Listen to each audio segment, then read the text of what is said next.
પુસ્તકનું નામ પ્રજ્ઞાવતારની વિસ્તાર પ્રક્રિયા. લેખક પંડિત શ્રીરામ શર્મા આચાર્ય. ઓડિયો 2.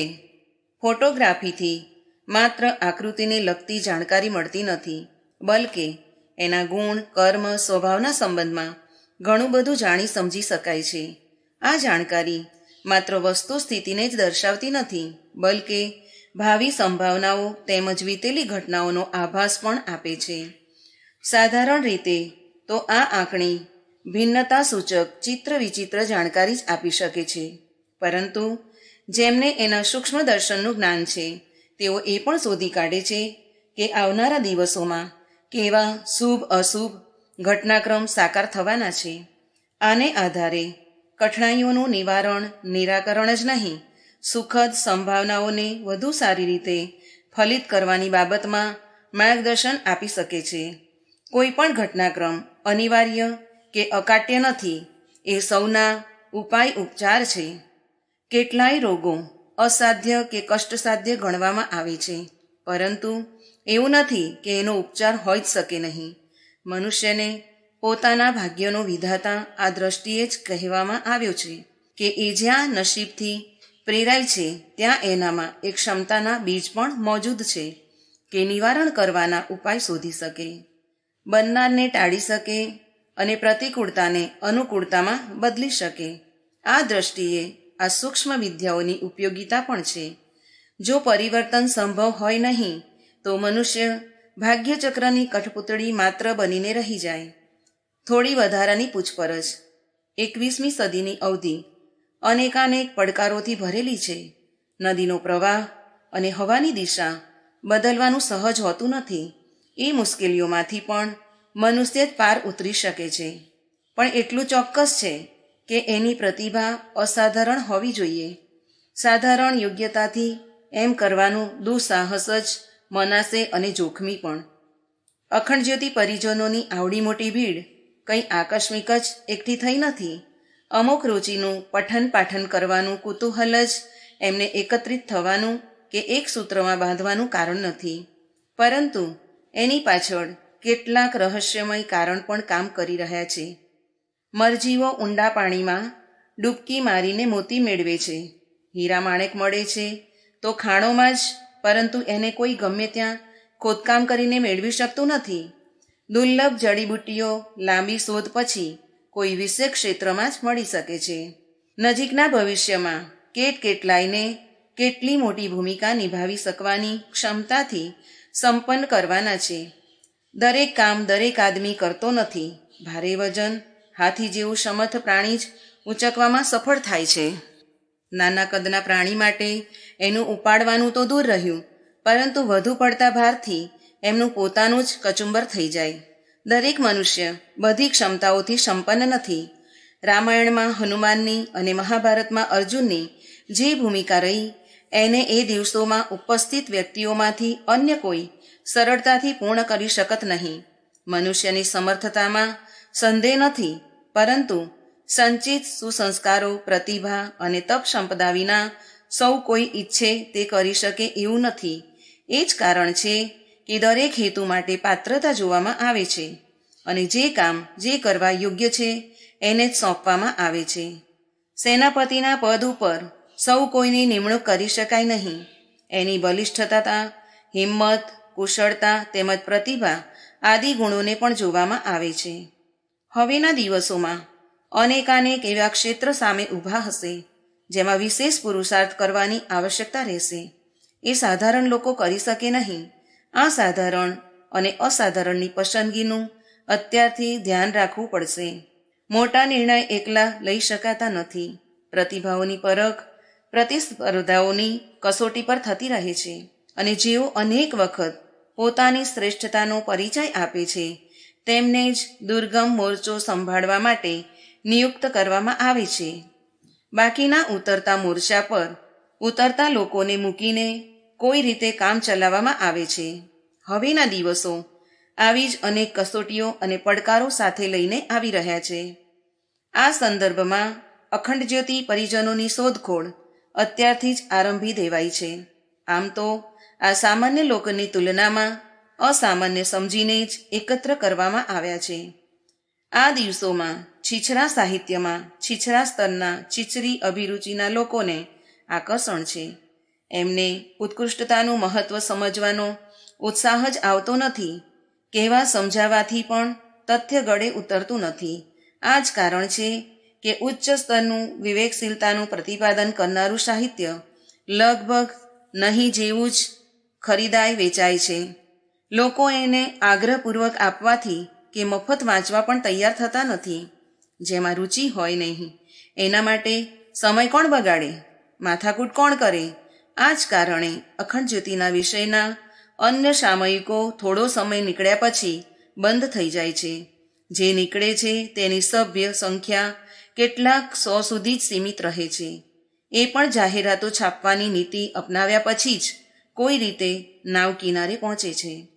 પરંતુ અખંડ જ્યોતિની વાત જ જુદી છે. શ્રેષ્ઠ વિષયનું પ્રતિપાદન રહેવા છતાં એના વાચકોની સંખ્યા એવડી મોટી છે કે એની તુલના એના જેવા કોઈ પણ સામયિક સાથે ભાગ્યે જ થઈ શકે. આ ચમત્કાર અનાયાસ થતો નથી. કોઈ આકર્ષક શક્તિએ પોતાના ચુંબકત્વની મદદથી એમને શોધ્યા, ખોડ્યા અને પ્રયત્નપૂર્વક એકત્રિત કર્યા છે. આનું કારણ સામયિક ઘટનાક્રમોમાં શોધવું જોઈએ નહીં. સંચિત સુસંસ્કારિતા અને વિલક્ષણતા એમને પોતાના આકર્ષણ કેન્દ્ર સાથે જોડતી રહી છે.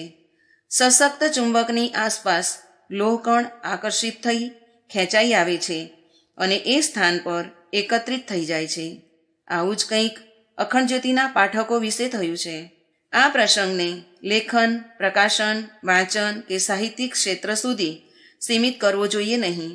આ કોઈ વિશાળ મોરચા પેર ઝૂંઝનારા બળવાન યોદ્ધાઓનો સમૂહ છે, જે અનેક પરીક્ષાઓમાં ઉત્તીર્ણ થતાં આ શક્તિશાળી અક્ષૌહિણીમાં એકઠો થયો છે.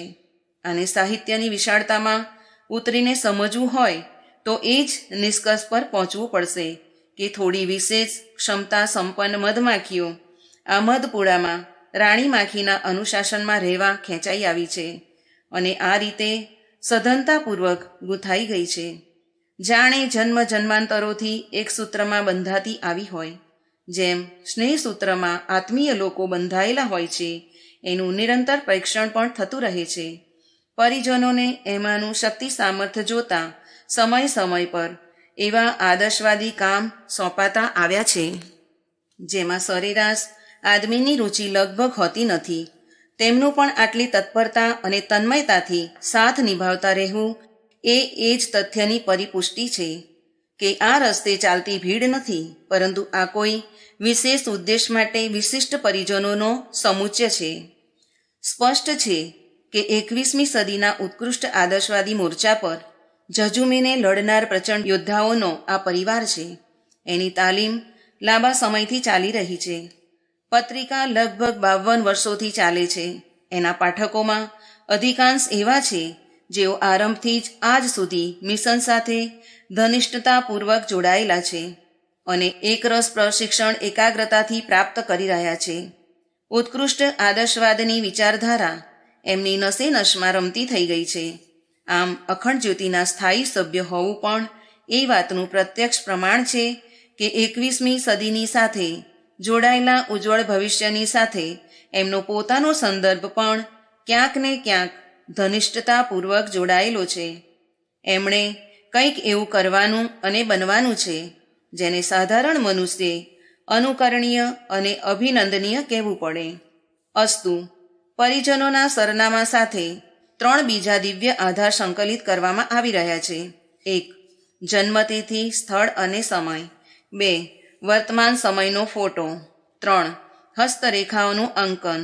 આ 3 આધાર કોઈને ભવિષ્યફળ બતાવવા સંગ્રહિત કરવામાં આવતા નથી.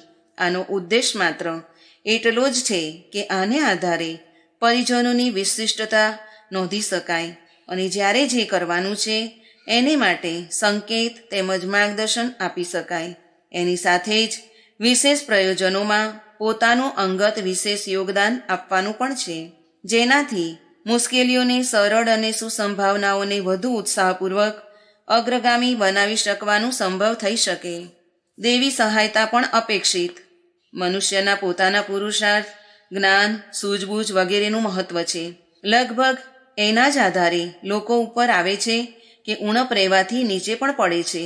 પણ ક્યારેક ક્યારેક એમ પણ બને છે કે કોઈ બીજા સમર્થોની સહાયતાથી પણ અટકેલી ગાડી ચાલવા લાગે છે અને મુશ્કેલીઓનો ભાર હલકો થઈ જાય છે. જેમનો વેપાર, વ્યવસાય મૂડીના અભાવને કારણે અટક્યો છે, એમને જો બેંક વગેરેની તત્કાલિક સહાયતા મળી જાય તો અટકેલું કામ ચાલવા લાગે છે અને લીધેલું કરજ વ્યાજ સમેત ચૂકવાઈ જાય છે. મિત્ર સંબંધી પણ ક્યારેક ક્યારેક આવી સહાયતા કરે છે જેની પહેલાં કોઈ સંભાવના કે આશા નહોતી. દેવી અનુગ્રહનું તો શું કહેવું? ક્યારેક વેપાર ધંધામાં અકસ્માત, કોઈ મોટા લાભના સુયોગ મળી જવાના, લોટરી લાગવાના રૂપે એવા લાભ પ્રાપ્ત થઈ જાય કે જેની પહેલાં કોઈ આશા નહોતી. જ્યારે વરદાન ફળે છે તો એનો લાભ વિદ્યા, પૌરુષ વગેરેથી પણ વધુ મળી જાય છે. વારસામાં તેમજ દાન દક્ષિણાના રૂપમાં મળેલી ઉપલબ્ધિને પણ દેવી સહાયતાના રૂપે જ માનવામાં આવે છે. પુરુષાર્થ હોય કે દેવી અનુગ્રહ, એનું મળવું, સુરક્ષિત રહેવું અને કોઈ દુરુપયોગથી નાશ પામવા જેવી પરિસ્થિતિ પણ ઘણીવાર માનવા સાથે સામે આવતી રહેતી હોય છે. આ જ વાત તકલીફો, આપત્તિઓથી બચાવ થવાના સંબંધમાં પણ છે. ઘણીવાર પ્રયાસ, પરિશ્રમ પણ આમાં પોતાની ભૂમિકા નિભાવે છે. ઘણીવાર એમ પણ બને છે કે પ્રયાસ વિના અથવા ઓછા પ્રયત્નથી મોટા લાભ મળી જાય છે. સમય વિપરીત હોય, બધી વાતો ઊંધી પડતી જતી હોય અને ભરપૂર મહેનત તથા અપનાવાયેલી સૂઝબૂઝ પણ કામ આપતી નથી. ઘણીવાર તો સેવામાં આવેલી આશા કરતાં વિપરીત ફળ સામે આવીને ઊભા રહે છે. ખેડૂતનો વ્યવસાય એક બીજમાંથી 100 દાણા ઉત્પન્ન કરવા જેવો લાભદાયક છે. એમાં પણ ઘણી વખત અતિવૃષ્ટિ, કરા, હિમ, સખત ઠંડી, સંકટો વચ્ચે આવી જતા હોય છે, જેથી સંભાવનાઓ જે ગણિતના આધારે ધારવામાં આવી હતી એ સીધીને બદલે ઊંધી પડે છે. ઘણીવાર એનાથી ઊંધો પણ બને છે. દાવ સીધો પડી જાય તો એવી સફળતા પણ મળી જાય છે જેના વિશે ન તો કોઈ આશા હતી કે ન તો સંભાવના. જો કે આમ અપવાદ સ્વરૂપ ક્યારે જ બને છે, પરંતુ જો આવું બને તો એને અસંભવિત તો કહી શકાય નહીં. અપવાદ ભલે ઓછા હોય પણ બને છે અવશ્ય. આવા અપવાદોને દેવી કૃપા કે અનુગ્રહના નામથી ઓળખવામાં આવે છે. અકલ્પિત પરિણામોને ભાગ્ય યા સમયનું ચક્ર પણ કહે છે. કોઈ બાળકનું ધનવાન વર્ગમાં જન્મીને અનાયાસ જ વિપુલ ધનસ્વામી બની જવું તે કોઈ સિદ્ધાંત વિશેષ પર આધારિત નથી.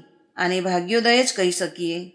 સંસારમાં એવા અનેક મનુષ્ય છે જેમને આરંભમાં શિક્ષણની, સંપદાની, પરિસ્થિતિની સર્વથા પ્રતિકૂળતા હતી, પરંતુ એક પછી એક એવા સુયોગ મળતા અને બનતા ગયા કે તેઓને પોતાના અસાધારણ કાર્યો અને પ્રયાસોમાં એક પછી એક મોટી સફળતાઓ મળતી ગઈ અને અંતે મૂર્ધન્ય સૌભાગ્યવાનોમાં ગણાયા.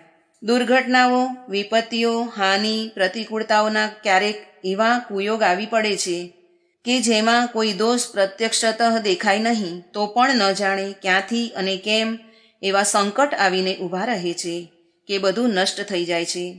થનારા કામ બગડી જાય છે. આવી ઘટનાઓને દુર્ભાગ્ય, દેવી પ્રકોપ, ભાગ્ય, પૂર્વ સંસ્કાર, ભાવિ વગેરે કહીને મનને સમજાવવામાં આવે છે. પરંતુ આ સંસારમાં અનાયાસ નામની કોઈ ચીજ નથી. સૃષ્ટિના નિયમોની અચળતા પ્રસિદ્ધ છે, તો પણ અપવાદ રૂપે આકસ્મિક ઘણું બનતું રહે છે. એની પાછળ પણ થોડા કારણ હોય છે, ભલે આપણે એને જાણતા ન હોઈએ. આમ જોવા જઈએ તો આપણે ઘણી વાતો જાણતા નથી, તો પણ એ અનાયાસ જ બની ગઈ એમ કહી શકાય નહીં. કોનો અસલી પિતા કોણ છે એની ખરી જાણકારી સ્વયં આપણને પોતાને પણ હોતી નથી, પરંતુ આ બાબતમાં માતાના વચનને જ પ્રામાણિક માની લેવામાં આવે છે. બીજો કોઈ ઉપાય પણ નથી. આકસ્મિક લાભ અને આકસ્મિક હાનિની પાછળ મોટે ભાગે ભાગ્યચક્રને કારણ માનવામાં આવે છે, પરંતુ એની પાછળ પણ થોડા નિયમ કામ કરે છે. પૂર્વજન્મના સંગ્રહિત સંસ્કાર સમયાનુસાર ફળતા હોય છે. એનું યોગ્ય વિધાન ન જાણી શકવાને કારણે એને ભાગ્ય કહી દઈએ છીએ. એક બીજું વિધાન પણ સંસારમાં એવું છે કે ઉદાર અનુદાન કહે છે. આકસ્મિક સહાયતા પણ આ કડીમાં આવે છે. જેમની પાસે વધારાના પૈસા હોય છે તેઓ એને બેંકમાં જમા કરાવી દે છે. નિયત સમય પછી એ વ્યાજ સમેત પાછા મળી જાય છે. જો કે જમા કરવામાં અને ઉપાડવાના સમયમાં લાંબા ગાળાનું અંતર હોય છે, પણ એ છે કોઈક નિયમ વ્યવસ્થા પર જ આધારિત. સંસારમાં એવા આત્માઓ પણ છે જેમની પાસે પુણ્ય ફળનો પ્રચુર ભંડાર ભર્યો પડ્યો છે. ધનને ઘરમાં રાખવાનું જોખમી ગણવામાં આવે છે, એટલે સુરક્ષા અને નિશ્ચિંતતાની દ્રષ્ટિએ એને બેંકમાં જમા કરી દેવામાં આવે છે. પુણ્ય પરમાર્થ પણ એવું જ ધન છે જેને ઉદાર ચેતા ભગવાન જરૂરિયાતવાળાને આપતા રહે છે. એમાં બે લાભ છે. એક તો જેનું કામ અટકી પડ્યું હતું એને કામ થઈ જાય છે. બીજું જેણે જમા કર્યું હતું એને આવશ્યકતા અનુસાર પાછું મળી જાય છે. પુણ્ય પરમાર્થનો દાન અનુદાનનો આ ક્રમ પણ એ જ આધારે ચાલે છે, જેને આધારે બેંકોનું, વીમાનું, શેરોનું કામ ચાલ્યા કરે છે. અનુદાન આદિના ચક્ર પણ આ જ આધારે ચાલે છે. 21મી સદીમાં બેવડા કારોબાર મોટે પાયે ચાલશે. એક એ કે જે અનિચ્છનીયતાઓ આ દિવસોમાં ખરાબ રીતે છવાયેલી છે એને ઉલટાવી દેવી, જેથી છવાયેલા સંકટોને દૂર કરી શકાય. બીજું, નવનિર્માણની દ્રષ્ટિએ ઘણું બધું કરવાનું છે.